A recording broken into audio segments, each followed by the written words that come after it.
वाली बहू। शादी के पहले से ही विभा को कपड़े धोने का बड़ा शौक था। कभी नल के नीचे तो कभी तालाब के पास। अरे मेरी नीली वाली लुंगी नहीं दिख रही है। विभा की अम्मा, कहाँ रखी है लुंगी? अरे वो तो विभा ने परसों ही धोकर रखी थी आपकी अलमारी में, देखो वहीं होगी। वो ना मैंने आज धो दी, मुझे लगा कि गंदी हो गई होगी। अरे कैसे गंदी हो गई थी? उसे तो मैंने पहना भी नहीं। हे भगवान, इस लड़की के कपड़े धोने की आदत से परेशान हो गया हूँ मैं। जितना तो घर में राशन नहीं आता, उससे कहीं ज्यादा डिटर्जेंट पाउडर का खर्चा है। इसकी शादी करवा दो, शादी जाए अपने घर में ही करे काम, फिर चाहे घर के कपड़े धोने हो या पूरे गांव के।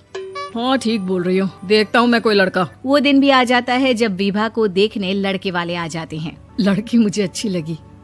होने वाली सास कहती है, बेटी अगर कुछ पूछना है तो पूछ लो।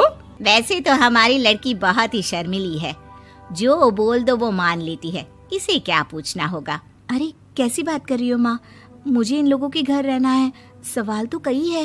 हाँ हाँ बेटा, पूछ लो ना, क्या पूछना है। आप लोगों के घर कपड़े कौन धोता है? सास का मुंह बन जाता है। देखो, अगर तुम ये कहना चाहती हो कि तुम्हें कपड़े धोने नहीं आते तो सुन लो, कपड़े मैं ही धोती हूँ, लेकिन तुम्हारे आ जाने के बाद मैं रुमाल तक नहीं धोऊंगी। अरे चुप रहना भाग्यवान, बहू बेचारी घर आई नहीं, उसे डराना शुरू कर दिया। वो क्या है ना बिटिया, अभी तक तो ये कल्लू की माँ ही धोती थी, लेकिन अब तुम्हारे पापा तो दहेज में वॉशिंग मशीन देंगे ही।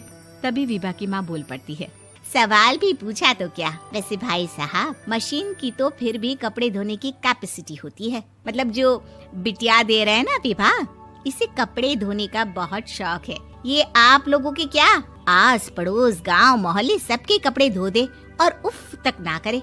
बाहर देखा नहीं आपने कितने कपड़े सूख रहे हैं? सब हमारी बिटिया ने ही तो धोए हैं। बस भी करो ना माँ, शर्म आ रही इतनी तारीफ सुनकर। और तो और एक दाग निकाल कर दिखाओ तो मान जाऊं। हाँ अच्छा अच्छा, माफ करना बेटा, मैंने गलत समझा। हमें तो रिश्ता बहुत पसंद है। और ऐसे जुड़ जाता है रिश्ता कपड़े धोने का शौक रखने वाली विभा का। उसकी शादी हो जाती है कोयला फैक्ट्री में काम करने वाले कल्लू के साथ। शादी के बाद अचानक विभा चिल्लाती हुई सास के पास आती है। सासू माँ, अरे सासू माँ कहाँ है आप? ये तो धोखा है, धोखा दिया आप लोगों ने मुझे। इसे ससुर के चक्कर के बारे में पता चल गया। अरे तो उसमें तुझे क्यों धोखा मिला है? अरे नल में पानी नहीं आता, कपड़े कैसे कब धुलेंगे? अच्छा अच्छा, तू पानी नहीं आ रहा उसकी बात कर रही है। तो आपने क्या सोचा? कुछ नहीं। अच्छा हाँ, तेरी माँ ने कहा था कि कपड़े धोने का शौक है तुझे, याद आया मुझे। शौक शौक बोलकर कपड़े धोने वाले मेरे जुनून को कम ना आके सासू माँ, कपड़ा धोना मेरा गुरूर है। तभी पति भी वहाँ आ जाता है। अभी अभी मैंने इसे सनी देओल की फिल्म दिखाई है, उसी के डायलॉग मार रही है माँ। अच्छा सुन, साफ साफ बता रही हूँ, पानी सुबह 4 से 6 और शाम को 10 से 12 आता है, समझी? विभा टाइमिंग सुनकर हैरान हो जाती है। ये क्या भूतों का मोहल्ला है? सुबह 4 बजे उठकर कौन कपड़े धोता है? 4 बजे टंकी में पानी जाता है, फिर सारा दिन धोना ना, किसने मना किया? अरे कैसी बात कर रही हैं? 200 लीटर की टंकी में कितने कपड़े धो लूंगी मैं? सुबह ही उठ जाऊंगी मैं। अब क्या था, विभा सुबह 4 से लेकर रात के 12 बजे तक कपड़े ही धोती रहती। एक रोज सास पड़ोस से निकलकर कहीं जा रही होती है कि साथ वाली कहती है, हाँ कल्लू की माँ, जरा ये बताओ कि 2 साड़ी है, 2 ब्लाउज और एक पेटीकोट और एक नाड़े वाला लंबा कच्छा। हाँ तो? अरे तो क्या, कितना लोगी धुलाई ये बताओ। धोबन दिख रहे हैं हम क्या? हमारे पति सरकारी नौकरी से अभी अभी रिटायर हुए हैं और बेटा सुपरवाइजर है कोयला फैक्ट्री में। धोबन समझ रखा है हमें। हाय रे कल्लू की अम्मा, माफ कर दो, वो तो मोहल्ले में यही सब बता रहे थे कि तुमने बहू को कपड़ा धुलवाने के काम में लगा दिया है। सास को पड़ोसन की बात सुनकर गुस्सा आ जाता है। वो घर पहुंचती है जहां घर के बाहर ही इतने सारे कपड़े सूख रहे होते हैं जितने कि किसी धोबन के घर पर। अरे ओ कल्लू की दुल्हन, बाहर निकल। माँ जी यहीं आ जाओ, बाथरूम में चादर धो रहे हैं हम। अरे अभी हम धोते हैं, तुमको बाहर निकलो। ये आस पड़ोस वाले बोल रहे हैं कि हम बहू से कपड़े धुलवा कर उसे कपड़ा धोने वाली बना दिए हैं। अरे छोड़ो ना माँ जी, किन लोगों की बातों में आती हो? आस पास के लोगों का तो काम ही होता है कि वो किसी तरह सास बहू को लड़ा दे।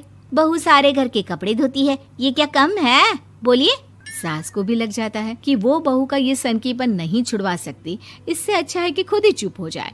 एक रोज सास और बहू मंदिर जाते हैं, जहाँ सास की साड़ी वहाँ खड़ी भीख मांगने वाली से मिलती है। माँ जी क्या बात है, आपकी साड़ी उस भिखारन से कितनी मिल रही है ना? हाँ हाँ देखो तो, दोनों की साड़ी मिल रही है। क्या बात है कल्लू की अम्मा, तुम खुद को तो अफसर की बीवी बताती हो और ऐसी सिंपल सी प्लेन साड़ी पहनकर घूमती हो। सिंपल और प्लेन नहीं है ये साड़ी। तो क्या सोने के धागे से फूल बने हैं? कुछ भी सासू माँ, कुछ भी। हाँ बने थे इस साड़ी में सोने के धागे से फूल। मेरे पति लेकर आए थे मद्रास से स्पेशली मेरे लिए 10,000 की। ताहे भाई साहब इस भिखारन के लिए भी सेम टू सेम साड़ी लेकर आए होंगे 10,000 की। सास उस वक्त तो कुछ नहीं कहती, लेकिन बहू के साथ घर आती है और अलमारी से एल्बम निकाल कर लाती है। ये साड़ी देख रही है, ये वही साड़ी है जिसे मैंने अभी पहना था। इस साड़ी में ये जो चमकदार फूल दिख रहे हैं ना, ये सोने के धागों से काढ़े गए हैं। लेकिन तू लोकल वॉशिंग मशीन ब्रश से घिस घिस कर सारे फूलों को निकाल कर साड़ी प्लेन कर दी। मुझे माफ कर दीजिए सासू माँ। और तो और, जब मैंने तुझे तेरी गलती के लिए कुछ नहीं कहा, लेकिन तूने तो सबके सामने मेरा मजाक ही बना दिया। क्यों? बहू को समझ में आ जाता है कि अब से उसका कपड़े धोना बंद।